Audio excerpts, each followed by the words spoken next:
Bom, boa tarde a todos. Bem-vindos à nossa 9ª edição do ciclo de conferências e estudos avançados em ciências e humanidades. A nossa conferência de hoje é a judicialização da política. Nossos palestrantes vão ser o professor Fabiano Engelmann, que é professor associado aqui da URGS, um doutorado em ciência política pela URGS e sanduíche na França. É coordenador do Núcleo de Estudos em Justiça e Poder Político da URGS, membro do Conselho Científico também do Centro de Estudos Internacionais sobre Governo, Segov-URGS. Atualmente tem pesquisa nas áreas de instituições judiciais e política, elites e o poder político e sociologia política. E o nosso segundo palestrante vai ser o professor Antônio Catani, que é professor titular de Sociologia da URGS, doutor pela Universidade de Paris I, professor visitante na Université Laval de Quebec, no Canadá, ganhador do Prêmio FAPERG de 2007, pesquisador de destaque em Ciências Humanas e Sociais, e vencedor do Prêmio Açorianos da Secretaria Municipal de Cultura em 2007 também, na categoria Ensaios de Humanidades. E a área de especialização é Sociologia do Trabalho, Sindicalismo, Desigualdades Socioeconômicas, Riqueza e Desigualdade. Eu acho que, sem mais, para o momento, eu passo a palavra ao Fabiano. Bom trabalho. Obrigado. Eu gostaria, de, em primeiro lugar, agradecer a direção do ILEA aqui pelo convite, participar desse ciclo, participando junto aqui com o Catani também, para discutir esse tema, que é um tema hoje bastante recorrente na nossa conjuntura política brasileira, e também que cresce de importância para a área das ciências sociais e especialmente também para a ciência política.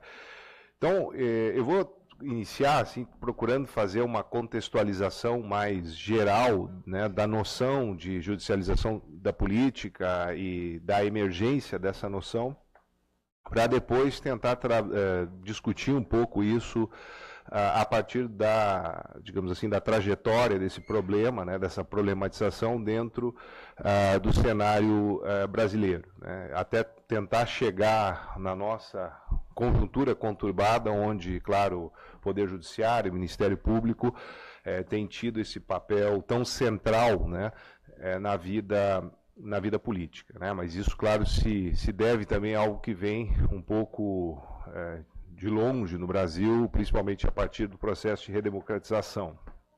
Então, nós podemos situar, de certa forma, até a origem do fenômeno chamado de judicialização da política e mesmo da reflexão sobre esse fenômeno na ciência política, nas ciências sociais, no caso dos Estados Unidos, aí, principalmente já com mais força, em termos analíticos, a partir da década de 60 e 70, com a proliferação de estudos sobre essa noção.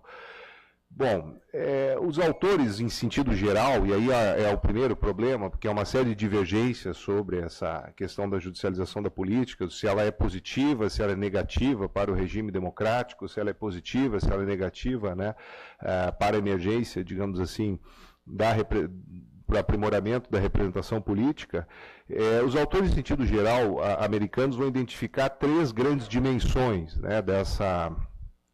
dessa problemática. Uma primeira, que seria em sentido mais geral, relacionada então ao crescimento do protagonismo do Poder Judiciário na vida política, em sentido geral, então que diz respeito mais à participação, às motivações ou à presença de juízes, principalmente das cortes superiores e das cortes constitucionais, discutindo questões políticas ou relacionadas ao jogo político e influenciando através de decisões judiciais nesse jogo.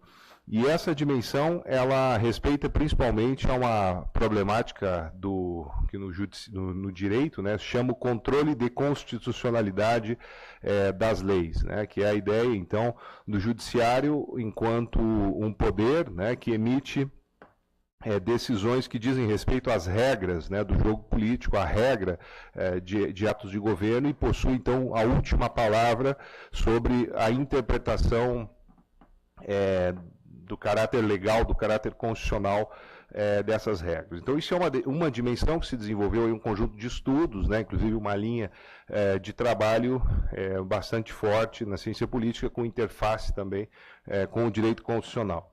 A segunda dimensão, que é extremamente importante também na caracterização desse fenômeno, diz respeito, então, a um outro lado, né, do processo, que é em que medida grupos políticos, partidos políticos, movimentos sociais, associações mobilizam o judiciário para obter, então, digamos, reconhecimentos de direitos, né, no caso americano, muito o caso das lutas dos direitos das minorias sociais, né, para obter ou que o executivo implemente determinadas políticas, ou mesmo reconhecimento de direitos que estão genericamente postos, né, no ordenamento constitucional ou em legislações mais específicas, né? Então isso é um outro fator, né, que respeita mais a sociedade, poderia dizer em termos gerais, e inclusive, né, esses autores que trabalham nessa perspectiva na mobilização do judiciário por grupos políticos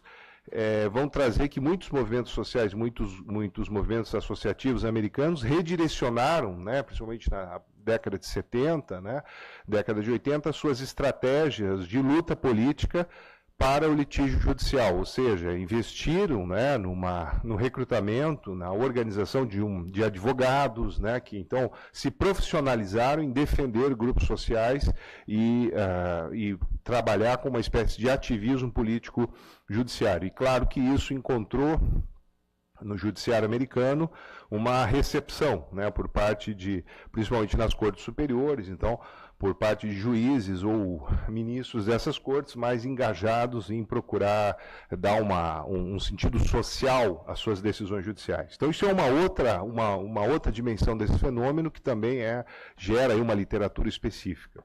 E a terceira dimensão identificada por esses autores diz respeito até uma palavra estranha, né, a jurisdicização das políticas, ou das políticas públicas, né, e da própria administração pública, que tem a ver, claro, um pouco lá com a velha ideia weberiana, né, da racionalização, mas claro que aqui num sentido muito mais operativo, né.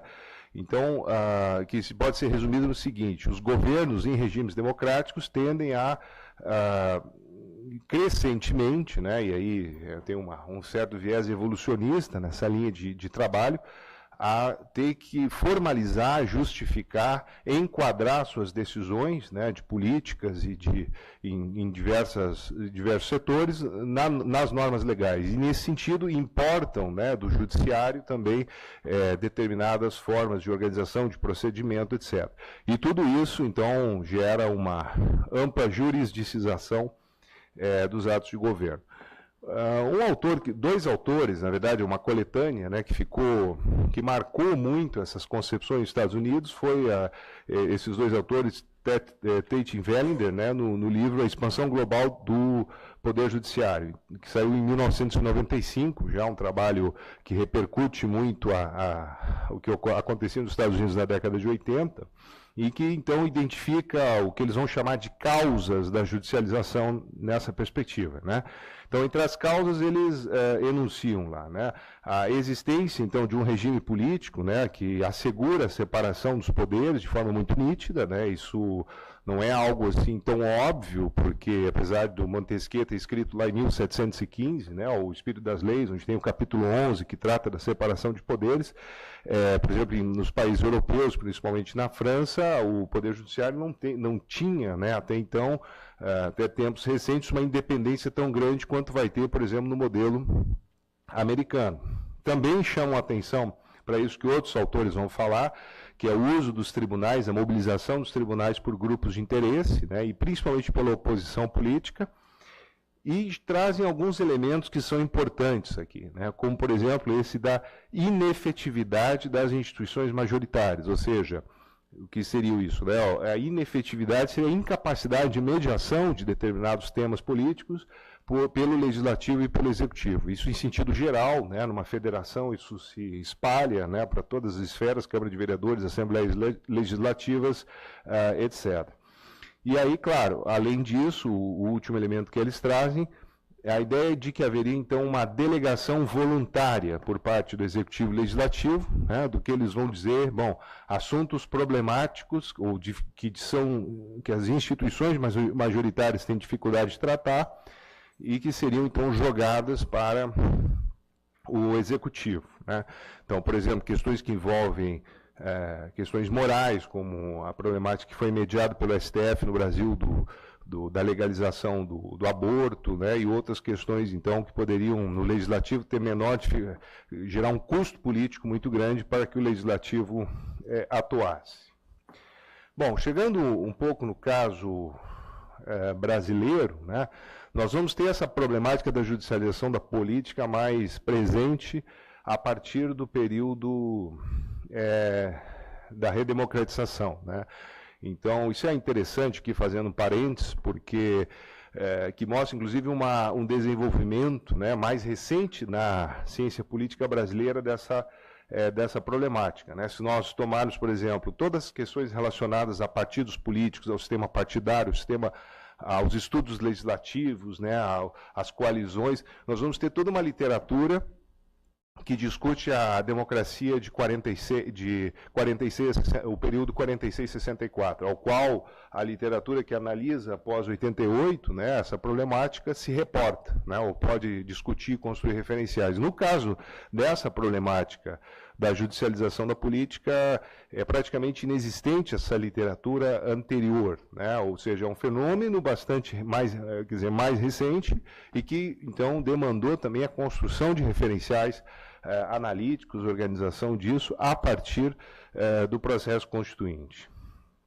Um dos primeiros textos, né, que vai tratar disso na ciência política é o do Marcos Faro de Castro, sai em 1996, na Revista Brasileira de Ciências Sociais, que é o STF e a judicialização da política, um sentido bem geral. E nesse texto já, e nessa análise, né, o autor já identifica as origens desse fenômeno que começa a despontar na década de 90, de crescimento do protagonismo político, no caso, principalmente, do Supremo Tribunal Federal. Então, ele vai chamar a atenção que isso está relacionado desde lá ao processo constituinte, claro, desde antes, né, e identificado em 3 grandes elementos. Primeiro, né, claro, a conjuntura de mobilização social e política que ocorreu em torno da Constituição, né, onde se emergiu um arcabouço institucional que foi inclusive chamado, né, de a Constituição Cidadã, então, quer dizer, reforçando essa ideia de direitos a serem reivindicados, de direitos que estavam ali para ser prestados, né, e que então emergia então uma série de condições de possibilidade, tanto de grupos, de políticos ou do cidadão, né, de reivindicar a efetividade dessa Constituição. De outro lado, o lobby, né, a mobilização extremamente forte das associações corporativas, principalmente do Ministério Público e da Magistratura, ao longo da Constituinte, né, e essa mobilização ela ocorreu, claro, porque essas associações já vinham se organizando antes, né, do processo constituinte, desde o final da década de 70, né, essas associações já começam a formular, no âmbito até da transição política, o que seria, então, um modelo de magistratura, um modelo de Ministério Público para um regime democrático. Né? Basta a análise dos documentos dessas associações mostra muito isso. E tiveram um forte presença na Constituinte, né? Elas tinham escritórios em Brasília, né? Houve todo isso é muito bem documentado e bastante estudado aí, esse processo. E também um terceiro elemento que foram os deputados juristas, né? Então, estavam Nelson Jobim, Bernardo Cabral, uma série de velhos juristas aí, inclusive que tiveram suas carreiras políticas um pouco contidas, em alguns casos pelo golpe de 64, estavam lá na Constituinte e funcionaram aí como mediadores aí desse processo. Bom, Na década de 90 que começa a se fazer sentir mais esse fenômeno, né, e depois, posteriormente, avançando na década de 2000. Então, nesse resultado já desse arcabouço político institucional da Constituição, nós vamos ter as expectativas, né, geradas pela Constituição, um incremento também de leis específicas que também contribuem muito para esse processo, né, que são as leis de meio ambiente, né, que se vinculam, por exemplo, a ações judiciais com o Ministério Público, a ação civil pública, a ação popular, né, que dão poder ao Ministério Público de mediar, de propor ações contra empresas, contra prefeituras, né, no sentido de tutela desses direitos, o Estatuto da Infância e Adolescência também, assim como outros direitos coletivos e difusos, né, que não tem uma determinação na sua titularidade, isso é uma questão aí de direito técnica, né, que também vão se ampliar ao longo da década de 90 como resultado do processo constituinte. Ao mesmo tempo, nós vamos ter a consolidação daquelas prerrogativas que foram colocadas lá na Constituição, principalmente no caso do Ministério Público, e Ministério Público tanto na esfera federal quanto nas esferas estaduais, né? Então o Ministério Público ele vai se afirmar como um representante judicial dos interesses gerais, né? Ou dos interesses gerais do povo, etc. Isso está lá, não só na lei orgânica do Ministério Público, na Constituição, mas como está nos documentos que as associações produzem, na cultura institucional que vai circular dentro dessa instituição. Então, e um outro elemento, além dessa representação de leis ambientais, etc., é a fiscalização e a persecução, né, a fiscalização de agentes públicos em diversas escalas. Então, por exemplo, se prefeitos, né, principalmente no primeiro momento, depois governadores, e outros agentes que detêm cargos públicos passam a ser objetos de processos do Ministério Público, muito vinculados à prestação de contas e à fiscalização da legalidade de atos de governo. Bom, além disso, né, além desse fenômeno, também isso eu vou me deter aqui em alguns pequenos dados, né, há um crescimento do protagonismo político do judiciário, né, através das ações diretas de inconstitucionalidade, que é uma ação específica que prolifera muito na década de 90 e que permite discutir o sentido constitucional, né, de determinadas leis ou determinados atos de governo no Supremo Tribunal Federal ou nos tribunais de justiça estaduais, quando se tratar de matéria relacionadas a governos estaduais e prefeituras, né? Então, durante a década de 90, houve muita contestação, por exemplo, dos projetos de privatização do governo Fernando Henrique através do judiciário. Houve paralisação, inclusive, algumas vezes volta, né, recurso, etc. Da mesma forma, nas iniciativas de reforma da Previdência nesse período.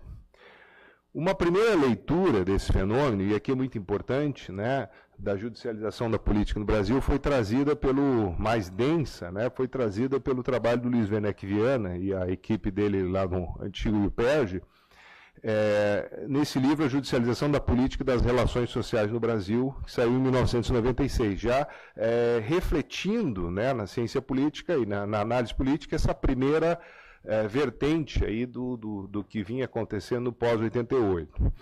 E é interessante que o Luiz Werneck Viana ele traz uma versão extremamente positiva em relação a essa entrada em cena do judiciário, né? Então ele vai trazer a ideia de que, principalmente muito centrada lá no Habermas, né, de que há um alargamento da esfera pública, né, no Brasil, e onde as instituições judiciais entram como um potencializador da cidadania, do cidadão sujeito de direitos, né, da participação social, né, na vida política. E também como uma arena de mediação política que está fora do sistema partidário, mas que não necessariamente abafa ou compete com o sistema partidário, mas o complementa, né? Então, há um estudo do Luiz Werneck Viana sobre as ações diretas de constitucionalidade também, onde ele mostra o peso dessas ações, né, e coloca isso como um dos elementos fundamentais desse protagonismo do judiciário.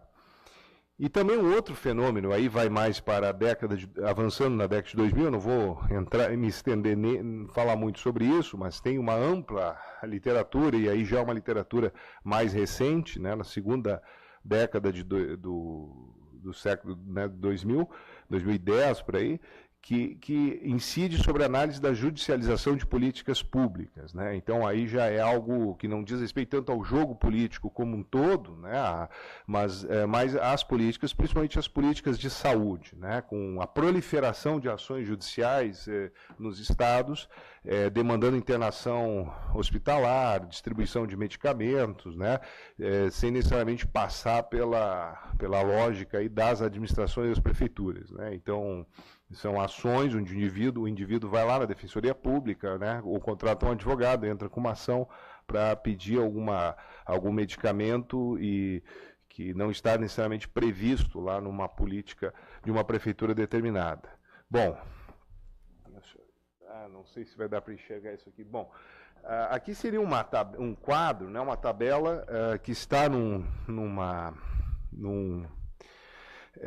trabalho do Luiz Werneck Viana que ele chama 17 anos de judicialização da política, né? Foi publicado na revista Tempo Social em 2007, onde ele tenta retomar as séries temporais que foram trabalhadas no livro, né, no primeiro livro de 96, para fazer uma comparação dos perfis, né, tanto dos demandantes quanto até dos perfis temáticos das ações de inconstitucionalidade no Supremo Tribunal Federal, né?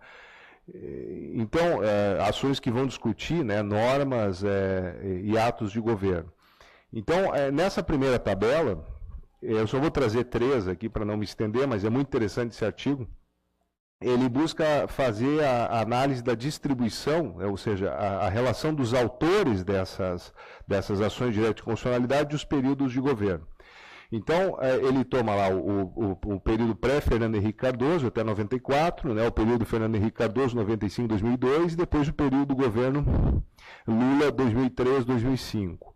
Então, ali nós podemos observar 2 elementos interessantes, quer dizer, primeiro, antes disso, que existe uma estabilidade na proposição de ações de direito de constitucionalidade por associações, né, ele agrupa em sentido geral, uma relativa estabilidade quanto a governadores que propõem discutir normas do governo federal, né, que incidem sobre os estados, mas há 2 alterações interessantes.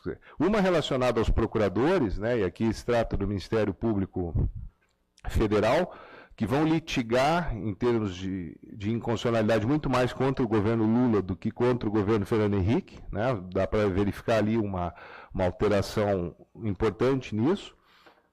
E também quanto aos partidos, né, em sentido geral, que o Fernando Henrique Cardoso ele sofre muito mais ações diretas de inconstitucionalidade ou contestação de atos do seu governo por partidos políticos no STF do que o Lula, né, que vai então haver uma diminuição em contrapartida do Ministério Público que vai litigar mais, né? Porque aí que também nem todos podem entrar com ações diretas de inconstitucionalidade, né? Tem uma questão aí de dogmática jurídica, que são alguns partes legítimas que podem ingressar com esse tipo de ação, como associações, né, governadores, mesa da Assembleia, mesa do governo e partidos políticos e o Ministério Público Federal. Então, o que eu quero chamar a atenção aqui é esse player, né, no sentido aí da noção de ciência política mesmo, né, que entra no jogo, que são que é o Ministério Público, né, que entra com mais força na década de 2000. Aqui nessa outra tabela que eu capturei do artigo, há uma relação, a equipe do Luiz Werneck Viana agrupou, né, o perfil dos partidos, então, entre esquerda, centro, direita e pequenos partidos. Né, então, ele mostra também, né, obviamente, que a esquerda, né, os partidos de esquerda ingressam com muito mais ações de inconstitucionalidade contra o governo Fernando Henrique Cardoso, em relação, e muito menos, obviamente, em relação ao Lula, com um percentual bastante inexpressivo.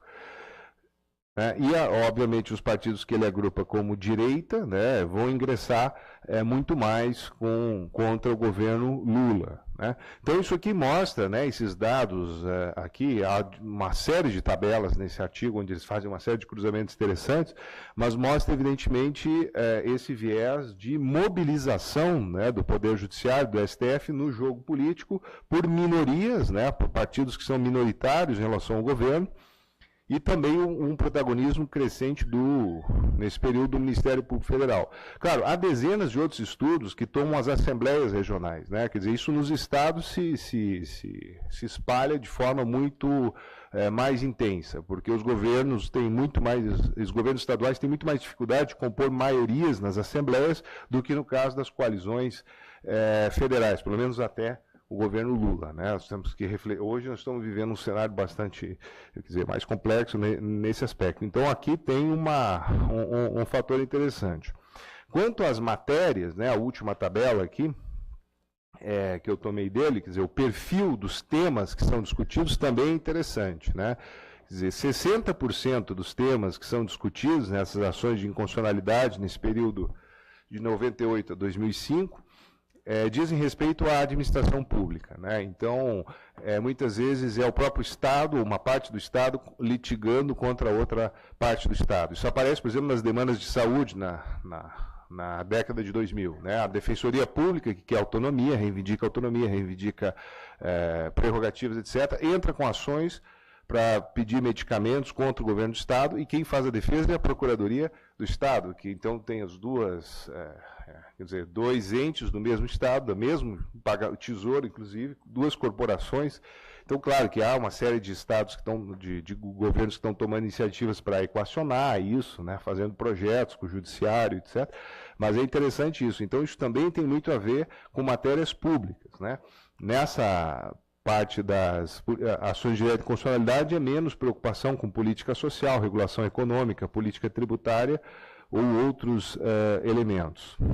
Bom, quanto à leitura desses fenômenos, né, como eu vinha dizendo, na ciência política isso se desenvolve muito a partir da década de 2000. Então há um volume enorme de trabalhos realizados sobre essa problemática das ações de inconstitucionalidade, né, inclusive, por exemplo, no âmbito da Associação Brasileira de Ciência Política, a área temática Política e Direito Judiciário é criada em 2010. Inclusive, eu fui o primeiro coordenador, mas isso é muito recente, né? Quer dizer, outros grupos, na ANPOX também, a SBS, Sociedade Brasileira de Sociologia, criou um grupo agora, 2015, que vai ser Sociologia e Direito, se não me engano o nome. Então, isso também é muito, muito recente, né? Mas refletindo essa leitura, então vão se, digamos assim, se distinguir duas percepções. Quer dizer, uma percepção mais positiva, poder dizer, mais otimista em relação ao fenômeno que eu mencionei antes e que, digamos assim, tem muito a ver com Luiz Werneck Viana, e uma versão um pouco mais pessimista em relação à judicialização da política, que está muito identificada também ao trabalho lá num primeiro momento, do Rogério Bastos Arantes, em São Paulo, da Maria Tereza Sadek, né? E que, bom, de certa forma, chama atenção para que esse protagonismo das instituições judiciais estaria em sentido contrário, né, das instâncias eleitorais majoritárias, ou seja, o judiciário estaria usurpando, né, um pouco na linha também lá do Tate e Wellinger, né, no caso americano, estaria, de certa forma, usurpando o papel do legislativo e do executivo, né? Seria um efeito perverso de todas dessas prerrogativas, de todas essas, digamos assim, incrementos institucionais que as instituições judiciais vão obter a partir de 88. E, claro, nesse livro, nesse artigo do Andrei Kerner e da Débora Alves Maciel, Os Sentidos da Judicialização da Política, saiu na revista Lua Nova em 2002, eles, de certa forma, fazem uma crítica a essa perspectiva, né, dizendo que ela teria como pano de fundo o modelo de uma república liberal, né, ou seja, aquela ideia dos três poderes separados, ou muito, onde o poder judiciário é um poder que não interfere, né, na vida política, só faz controle de legalidade, né, e que, bom, teria então uma conceituação própria do que é o papel do judiciário. E na visão mais otimista, né, que é a do Luiz Henrique Viana, digamos assim, não se ressalta essa ideia, então, de superposição do judiciário, sim uma ideia de cooperação, né? Então, os poderes legislativo, executivo e judiciário, eles cooperariam, né? Então, isso teria muito mais uma ideia de deliberação pública, né, e um modelo democrático comunitário, onde o cidadão, sujeito de direitos, ele tem recurso ao judiciário, ele tem recurso ao Ministério Público, que vai trabalhar com mediação, com termos de ajustamento, né, e então vai ser mais um canal de expressão da cidadania, e não uma forma de se superpor ao cidadão, como está presente mais lá nos trabalhos que depois vão aparecer aí da Maria Tereza Sadek, né? Que a Maria Tereza Sadek fez um survey, isso na metade da década de 90, com procuradores da República e do Ministério Público de São Paulo, né, e onde eles foram induzidos, a partir de uma amostra, a se manifestarem sobre suas concepções, né, sobre o que achavam da democracia, dos partidos políticos, né, ou seja, uma série de indicadores sobre, poderiam dizer, indicar uma cultura mais ou menos democrática dentro do Ministério Público. E o resultado foi bastante negativo desse ponto de vista, porque para aquela amostra, naquela pesquisa, está publicado, né, relacionado a 95, 96, o resultado foi que esses procuradores, esses promotores eram bastante críticos em relação ao modelo democrático, né, e chamavam atenção também para uma hipossuficiência da sociedade, né? Então, se ajuntando muito aquilo que é a velha tradição do pensamento político brasileiro autoritário, lá, que vem desde Oliveira Viana, Alberto Torres, né? Que é a ideia de que há necessidade de instituições que eduquem o povo, né? Até que o povo esteja pronto para a participação política, né? E, claro, que a isso nós fizemos inclusive digamos assim, relação disso com o modelo americano da reivindicação de direitos, nós vamos ter algumas diferenças, né? Nos Estados Unidos vamos ter os advogados, né? Os cause lawyers, né? Os advogados que participam com os movimentos sociais e representam esses movimentos e são militantes desses movimentos no judiciário, né? Aqui, no caso, nós temos uma instituição relativamente insulada, né? Que é o Ministério Público, e que vai, então, fazer a ação civil pública, vai representar um direito coletivo, né, no judiciário, então, de uma forma bastante, um pouco diferente. Bom, já na década de 2000, indo agora para uma outra versão, e aí chegando mais próximo da versão, poder-se dizer, mais recente, né, dessa judicialização, nós podemos adicionar alguns fatores, né, a esse cenário da década de 90 que são importantes. Então, por exemplo, o incremento de prerrogativas, né, ou seja, todas aquelas prerrogativas que estão na Constituição, dos juízes, promotores, né, a inamovibilidade, a irredutibilidade de salário, né, a vitaliciedade, são cargos vitalícios, né, todos aqueles elementos que garantem supostamente a independência, né, e o poder, eles vão sendo incrementados também para outras categorias vinculadas à burocracia judicial. Por isso que é muito difícil de falar, né, no sentido só de Poder Judiciário e Ministério Público, mas sim é mais interessante falar instituições judiciais, em sentido mais geral. Porque, por exemplo, nós temos o crescimento dos delegados federais, né, e esse incremento ele é de prerrogativas, ele é salarial, né, ele é de estrutura de trabalho, nas receitas estaduais, federais, as controladorias, né, a Controladoria Geral da União, ou seja, em paralelo com as estruturas do Judiciário e do Ministério Público, há outras estruturas que também vão emergir ao longo da década de 2000, inclusive incentivadas, né, pelos governos Lula e Dilma, né, e que vão adquirir uma relativa autonomia, vão reivindicar, inclusive, a paridade, né, crescentemente, não que elas tenham necessariamente, mas vão reivindicar as defensorias públicas também, né, são fenômenos mais da década de 2000, e vão se juntar a esse poder que emerge digamos assim, nessa região, né, das instituições judiciais, né, que são, então, quer dizer, fortalecimento, nós poderíamos chamar de burocracias não eleitas, né, e que estão dentro dessa linha de controle público, de controle da atividade política, da atividade administrativa. Um outro efeito que também é mais presente, crescentemente na década de 2000, mais para o final, até já na década de 2010, né, é a proliferação das investigações criminais, né, contra, não só na escala federal, né, e na escala federal é mais recente, mas principalmente contra os prefeitos, né, contra governadores, em alguns casos, e que levam, então, a uma escalada punitiva, né, ou seja, a uma maior criminalização, em sentido geral, da administração pública e da atividade política. Veja, isso aqui é uma questão que tem que se analisar como fenômeno, né, não necessariamente que isso não seja legal, ou que não esteja dentro das prerrogativas das atividades, só que isso há um exacerbamento. Eu acho que isso é uma questão importante. E aí, claro, isso repercute mais recentemente, né? Nós vamos ter ainda outros efeitos que se ajuntam a essa questão, né?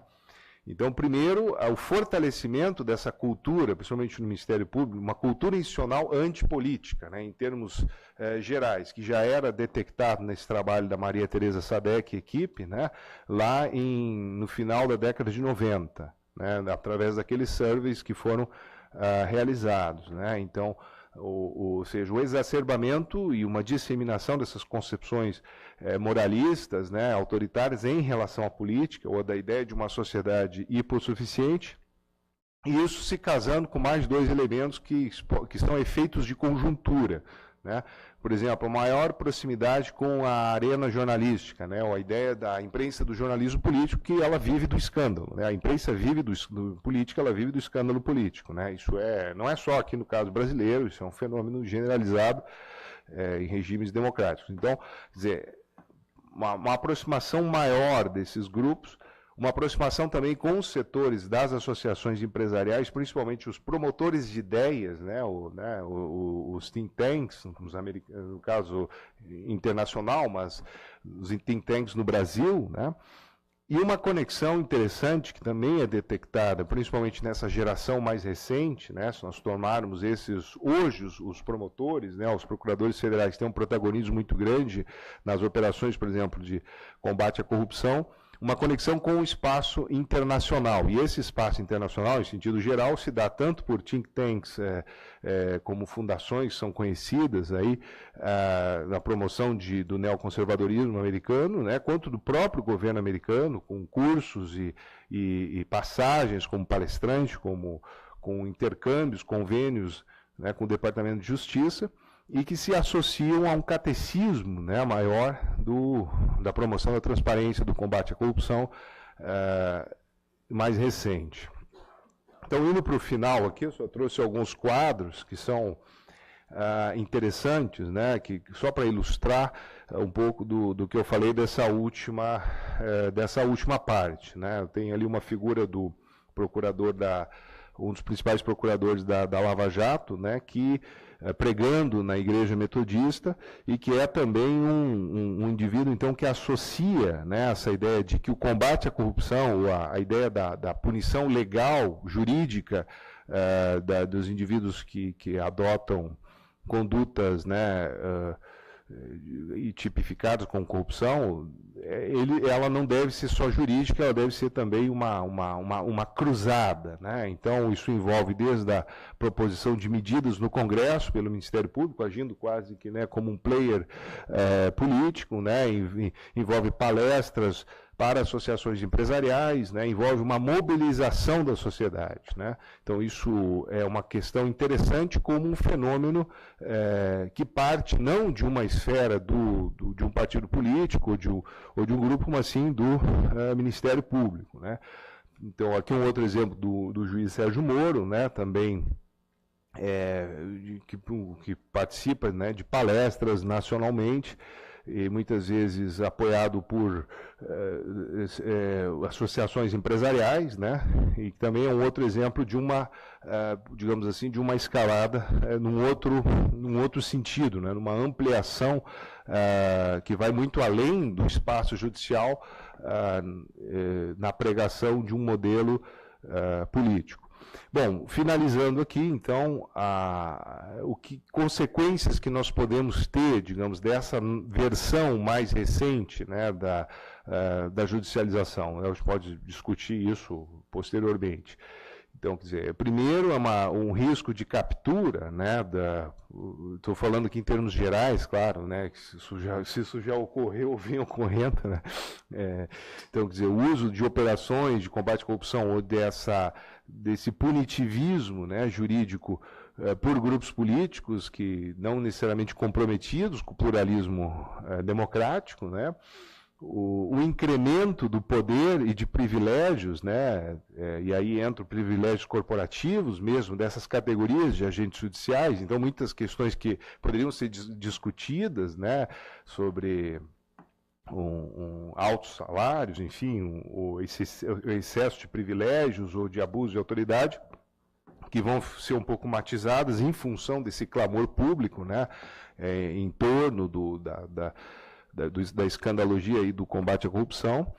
E, claro, também o fato dos tribunais, né, que deveriam agir como moderadores dessas operações, então, preservando os direitos de acusados, preservando o devido processo legal, etc., que ficam um pouco inibidos nesse processo e contribuem, então, para essa potencialização de ações de criminalização da política, né?